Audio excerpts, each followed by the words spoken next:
Bank Rakyat Indonesia baru saja menyelesaikan aksi korporasi penambahan modal melalui hak memesan efek terlebih dahulu atau right issue. Sebanyak 28,2 miliar saham baru yang diterbitkan oleh perusahaan diserap seluruhnya oleh investor, bahkan mengalami kelebihan permintaan hingga 1,53%. Direktur Utama BRI, Sunarso, mengungkapkan dari aksi korporasi ini, perusahaan memperoleh dana senilai 95,9 triliun rupiah. Sunarso menyebut ini merupakan bagian dari upaya perusahaan untuk menciptakan nilai ekonomi dan nilai sosial, yang juga mendukung peta rencana BRI untuk menjadi most valuable banking group di Asia Tenggara. Sunarso menambahkan dengan hasil right issue tersebut maka kepemilikan saham publik masih di atas 40% sesuai dengan target BRI. Sementara Direktur Utama Bursa Efek Indonesia, Inarno Jayadi, mengungkapkan right issue BRI tercatat sebagai yang terbesar di kawasan Asia Tenggara, menduduki peringkat 3 tertinggi di Asia dan masuk dalam 7 besar di seluruh dunia.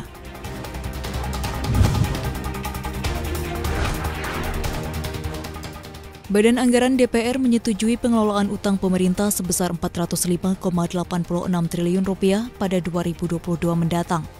Angka tersebut terdiri dari pembayaran bunga utang dalam negeri sebesar 393,69 triliun rupiah dan pembayaran bunga utang luar negeri sebesar 12,17 triliun rupiah.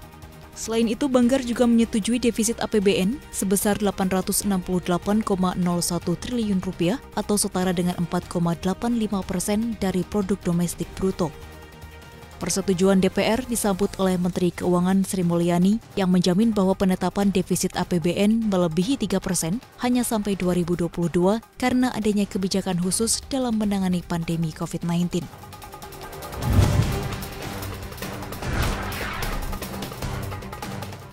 Pemerintah menargetkan Indonesia terbebas dari kemiskinan ekstrim pada 2024 mendatang. Berdasarkan data Kementerian, tingkat kemiskinan ekstrim Indonesia pada 2021 diperkirakan akan meningkat dari 3,8% pada 2020 menjadi 4% pada 2021. Mayoritas penduduk yang masuk dalam kategori ini berada di Jawa Barat, disusul oleh Jawa Timur dan Jawa Tengah. Menko Perekonomian Erlangga Hartarto, untuk tahun ini pemerintah menargetkan 35 kabupaten kota di 7 provinsi menjadi sasaran program pengentasan kemiskinan ekstrim. Di tahun 2022 akan diperluas ke 215 kabupaten kota, lalu meningkat di tahap ketiga sebanyak 500 kabupaten kota lainnya. Berdasarkan standar Bank Dunia yang digunakan untuk penentuan kemiskinan ekstrim, estimasi konsumsi kemiskinan ekstrim internasional setara Rp11.941 per hari, sementara konsumsi batas kemiskinan setara Rp20.111 per hari.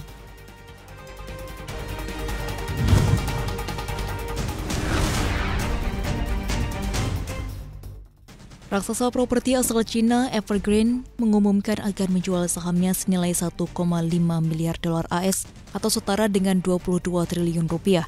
Penjualan ini difasilitasi oleh Bank Sengxing ke perusahaan manajemen aset milik negara. Dalam pengajuannya ke Bursa Hong Kong, Evergrande mengatakan telah menandatangani kesepakatan untuk menjual 1,75 miliar saham yang dimilikinya dengan harga 5,7 yuan per saham. Jumlah ini hampir setara dengan 20% dari modal saham yang ditempatkan di bank. Penjualan ini diharapkan dapat membantu perusahaan melunasi kewajibannya yang segera jatuh tempo dalam waktu dekat. Evergrande kini terbebani utang lebih dari 300 miliar dolar AS dan menghadapi tenggat waktu pembayaran bunga obligasi 47,5 juta dolar AS pada Rabu 29 September kepada bank dan pemasok. Perusahaan sempat melewatkan satu pembayaran kupon obligasi 83,5 juta dolar AS pada pekan lalu. Penjualan saham Evergrande pun akhirnya mengerek saham Taipan Property ini dan menguat 14,98% pada perdagangan 29 September 2021.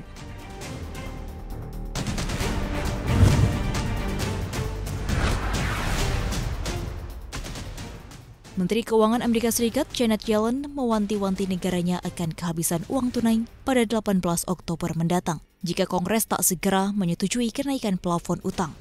Peringatan itu datang beberapa jam setelah Partai Republik di Senat memblokir RUU yang akan menangguhkan batas utang. Pernyataan anyar Yellen tersebut meningkatkan risiko bahwa AS dapat gagal membayar utangnya dalam hitungan minggu jika Washington gagal bertindak. Dan jika terjadi, ini akan menjadi bencana besar dan menyebabkan ketakutan pasar dan ekonomi global. Berdasarkan data dari Statista, per Agustus lalu, nilai utang AS mencapai 28,4 triliun dolar AS atau setara dengan 400.000 triliun rupiah. Dari total tersebut, sekitar seperempatnya adalah utang yang berasal dari asing. Selain itu, menurut catatan Kementerian Keuangan AS, arus kas kotor harian pemerintah di luar pembiayaan secara rata-rata hampir 50 miliar dolar AS per hari dalam setahun terakhir dan bahkan telah melampaui 300 miliar dolar AS.